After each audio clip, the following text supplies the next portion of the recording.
Hello guys, காலையில் ஆனால் ஆன்ட்டியாகவும் இதுவே நைட் ஆனால் நார்மல் கேர்ள் ஆகவும் மாறுற ஒரு பொண்ணோட கதையை தான் பார்க்க போகிறோம். அதாவது இந்த ட்ராமா எதை பற்றின ஒரு ஸ்டோரி அப்படின்னு பார்த்தீங்கன்னா, உடல் மாற்றம் வந்து காலையிலுக்கும் இரவுக்கும் ஒரு ஒரு டிரான்ஸ்ஃபர்மேஷன் நடக்குது நம்ம ஹீரோயினுக்கு. இது வந்து ஒரு நல்ல ஃபேண்டசி ட்ராமாவோட நேம் என்னன்னு பார்த்தீங்கன்னா மிஸ் நைட் அண்ட் டே. இது வந்து ஒரு நல்ல ரொமான்டிக் ட்ராமான்னு சொல்லலாம், ஒரு ஃபேண்டசி ட்ராமா, மிஸ்ட்ரி ட்ராமான்னு சொல்லலாம். இந்த ட்ராமாவில் மெயின் லீடு இருக்காங்க அண்ட் ஹீரோயின் இருக்காங்க, செகண்ட் லீடும் இருக்காங்க, நம்ம ஹீரோயினுக்கு ஒரு நல்ல ஃப்ரெண்டும் இருக்காங்க. இந்த ஸ்டோரி லைன் எப்படி போகுது அப்படின்றத பார்க்கலாம். நம்ம ஹீரோயின் இருக்காங்க இல்லையா, அவங்க வந்து அவங்களோட 20s வந்து வாழ்ந்துட்டு இருக்காங்க. அவங்க வந்து ஒரு ஜாப்காக ரொம்ப ட்ரை பண்ணிட்டு இருப்பாங்க, நிறைய எக்ஸாம்ஸ் எழுதுவாங்க. அதாவது ப்ராசிக்யூட்டர்ஸ் ஜாப்க்கு நிறைய எக்ஸாம் எழுதுவாங்க, என்னென்னமோ ட்ரை பண்ணுவாங்க. ஆனால் அவங்க நல்லா படிக்கிற பொண்ணு தான், பட் அவங்களால வந்து அந்த எக்ஸாம்ஸ்லாம் கிராக் பண்ண முடியாது. அவங்களுக்கு கிடைச்ச ஃபேமிலி வந்து ஒரு சூப்பரான ஃபேமிலி. அதாவது அவங்க அம்மாவாக இருக்கட்டும், அவங்க அப்பாவாக இருக்கட்டும், அவங்க படிக்கிறதுக்கு வந்து எல்லாமே ரொம்ப எல்லா உதவியும் பண்ணுற மாதிரி ஒரு ஃபேமிலி தான். ஆனால் அவங்களால கிராக் பண்ண முடியல, அவங்க நினச்ச வேலைக்கு அவங்க போக முடியலன்னு சொல்லிட்டு அவங்க ரொம்ப ஃபெட்டப் ஆகிறாங்க. இதே சமயத்தில் நம்ம ஹீரோ யாருன்னு பார்த்தீங்கன்னா, அவர் வந்து ஒரு ப்ராசிக்யூட்டராக ஒர்க் பண்ணிட்டு இருக்காரு. அவர் வந்து வேற லெவல் இன்வெஸ்டிகேட்டரும் கூட. நம்ம ஹீரோக்கு வந்து அப்பாவும் இல்லை அம்மாவும் இல்லை.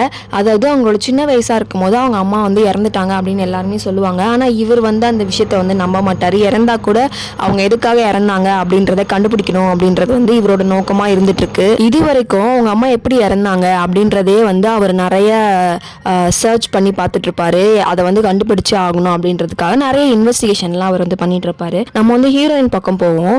நம்ம ஹீரோயின் சொன்னேன் இல்லையா, அவங்களுக்கு வந்து ஜாப் கிடைக்கல, அவங்க ஜாப் செக்கிங்ல இருக்காங்க, நிறைய ப்ராப்ளம்ஸ் அவங்களுக்கு இருக்கு அப்படின்னு சொன்னேன் இல்லையா. லைஃபே ஃபெட்டப் ஆன சிச்சுவேஷன்ல அவங்க இருப்பாங்க.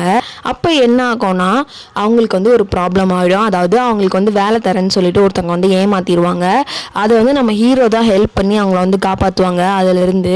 ஆனால் அவங்களுக்கு வந்து என்னதான் அவங்க வந்து ஓகே காப்பாற்றினாலும் அவங்க வந்து சம் அமௌண்ட் ஆஃப் மணியை வந்து அந்த ஸ்கேம் கிட்ட வந்து கொடுத்துருப்பாங்க.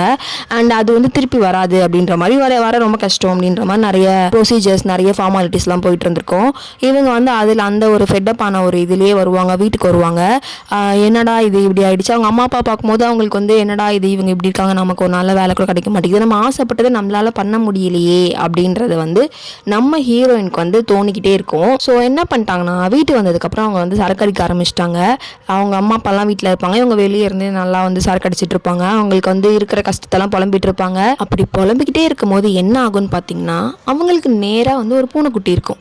அந்த பூனைக்குட்டி பார்க்க செம்ம க்யூட்டாக இருக்கும். அதோட கண்ணுலாம் செம்ம ப்ளூவாக ஒரு மாதிரி, அந்த பூனைக்குட்டியே செம்ம க்யூட்டாக இருக்கும். எடுத்து வச்சு கொஞ்சணும் அப்படின்ற ஒரு தாட் வரும். ஸோ நம்ம ஹீரோயின் என்ன பண்ணுறாங்கன்னு பார்த்தீங்கன்னா, அந்த பூனைக்குட்டியை பிடிக்கிறதுக்காக போகிறாங்க. நீயும் என்னை விட்டு போறியா அப்படின்னு சொல்லிட்டு பிடிச்சி இழுக்கலாம், நம்ம கொஞ்சம் நேரம் கொஞ்சிக்கலாம் அப்படின்னு நினைப்பாங்க. அப்போ என்ன ஆகும்னு பார்த்தீங்கன்னா, பக்கத்தில் வந்து ஒரு கிணறு இருக்கும், குட்டி கிணறு மாதிரி ஒன்று இருக்கும். அந்த பூனைக்குட்டி வந்து கிணத்துக்குள்ளே குதிச்சிரும். இவங்க என்ன பண்ணுவாங்கன்னா, அந்த பூனைக்குட்டியை காப்பாற்றணும்னு சொல்லிட்டு இவங்க வேறு ஆல்ரெடி போதையில் இருக்காங்க, அப்படியே குதிச்சிருவாங்க அந்த கிணத்துல. அப்போ குதிக்கும் போது ஒரு டிரான்ஸ்ஃபர்மேஷன் ஆகும் பாருங்கள், அந்த சீன் செம்மையாக இருக்கும். அதுக்கப்புறம் தான் என்ன ஆகும்னா, அவங்க வீட்டில் போய் படுத்துருவாங்க. நல்லா படுத்துட்டு சரி ஓகே அப்படியே ஒரு போதையிலேயே அவங்க வந்து தூங்கிடுவாங்கன்னு வச்சுக்கோங்களேன். அதுக்கப்புறம் என்ன ஆகும், நெக்ஸ்ட் டே வந்து மார்னிங் வந்து அவங்க நார்மலாக எப்பவும் போல் ஏஞ்சி அவங்க அப்பா அம்மா கிட்ட போய் பேசிகிட்டு இருப்பாங்க. அவங்க அப்பா அம்மா ஹெல்ப் பண்ண சொல்லுவாங்க, அதெல்லாம் பண்ணிட்டு இருப்பாங்க. அப்போ வந்து அவங்க அப்பா அம்மா வந்து ஹீரோனோட ஃபேஸை வந்து பார்க்கவே மாட்டாங்க. திடீர்னு அவங்க அப்பாவும் அம்மாவும் திடீர்னு வந்து அவங்க பார்க்குறாங்க, ஹீரோனோட ஃபேஸை பார்க்குறாங்க. நீங்கள் யாருங்க எங்கள் வீட்டில் வந்து இருக்கீங்க, உங்களை யாருங்க இங்கே கூப்பிட்டு வந்தால், நீங்கள் யாருங்கன்னு கேட்பாங்க. அப்போ நம்ம ஹீரோயினுக்கு வந்து என்னது யாருன்னு கேட்குறீங்களா, நான் யாரா, நான் வந்து உங்கள் பொண்ணு தான் அப்படின்னு சொல்லிட்டு நம்ம ஹீரோயின் சொல்லுவாள். ஆனாலும் நம்ம ஹீரோயினோட ஃபேமிலி வந்து யாருமே அதை வந்து கேட்குற இதுலேயே இருக்க மாட்டாங்க. அண்ட் அவங்கள வந்து அடித்து துரத்த ஆரம்பிச்சிருவாங்க. யார் சொல்லு, இந்த வீட்டில் என்ன திருட வந்தியா, இது பண்ண வந்தியா அப்படின்னு சொல்லிட்டு இது பண்ண ஆரம்பிச்சிருவாங்க. அதுக்கப்புறம் அவங்க போலீஸ் ஸ்டேஷனில் போய் கம்ப்ளைண்ட் கொடுப்பாங்க. நம்ம ஹீரோயின் சொல்லுவாங்க, நான் வந்து எனக்கு என்னோட ஃபேஸ் எப்படி இப்படி மாறிச்சுன்னு எனக்கு தெரியல, நான் ஆன்ட்டி மாதிரி ஆகிட்டேன், ஆனால் நான் வந்து 20s பொண்ணு தான், நான் 1996 தான் போனானே அப்படின்னு சொல்லிட்டு அவங்க ரொம்ப எல்லாருக்கிட்டையும் பார்க்குறவங்க கிட்டலாம் சொல்லிட்டு இருப்பாங்க. பார்க்கவே பரிதாபமாக இருக்கும். அதுக்கப்புறம் என்ன ஆச்சுன்னா, கொஞ்ச நாள் போது இவங்க வந்து நைட் ஆனால் வந்து 20s மாறிடுறாங்க அப்படின்றது இவங்களுக்கு தெரியுது. ஸோ நைட்டு மட்டும் வீட்டுக்கு போயிட்டு காலையில் தான் அவங்கள வந்து பார்க்கறதுக்கு வந்து அவங்க வந்து அவாய்ட் பண்ணிடுறாங்க. அதாவது அவங்க அம்மா அம்மாவையும் அப்பாவையும். அப்புறம் இவங்க வந்து 50s சேஞ்ச் ஆகிட்டாங்க இல்லையா மார்னிங்கில். ஸோ சேஞ்ச் ஆனதுக்கப்புறம் அவங்களுக்கு வந்து என்ன இடத்துல அவங்களுக்கு வந்து ஜாப் வேணும்னு கிடச்சிதோ அங்கேயே ஒரு க்ளீனிங் ஜாப் மாதிரி கிடைக்கிது.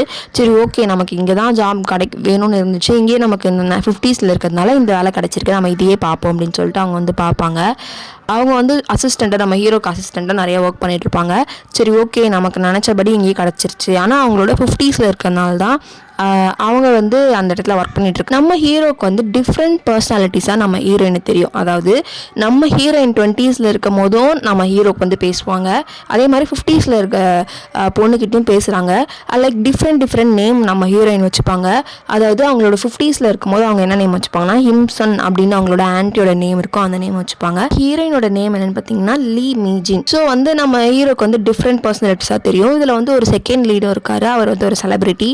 அண்ட் அவருக்கும் நம்ம ஹீரோயின் மேலே இன்ட்ரெஸ்ட் இருக்கும். எனக்கு என்னமோ என்னோட பர்சனல் தாட், எனக்கு வந்து செகண்ட் லீட் வந்து ரொம்ப பிடிச்சிருந்தது. இன்னும் நிறைய பிளாட்ஸ் அண்ட் ட்விஸ்ட்லாம் ரிவ்யூல் ஆகலை. ஸோ ரிவீல் ஆகிற வரைக்குமே எனக்கு வந்து பிடிச்சிருந்தது. அதாவது இது ஒரு ஆன்கோயிங் ட்ராமா தான். ஜூன் 15 இந்த ட்ராமா வந்து ஆரம்பித்தாங்க. டோட்டலாக ஒரு 16 எபிசோட்ஸ் இருக்குது.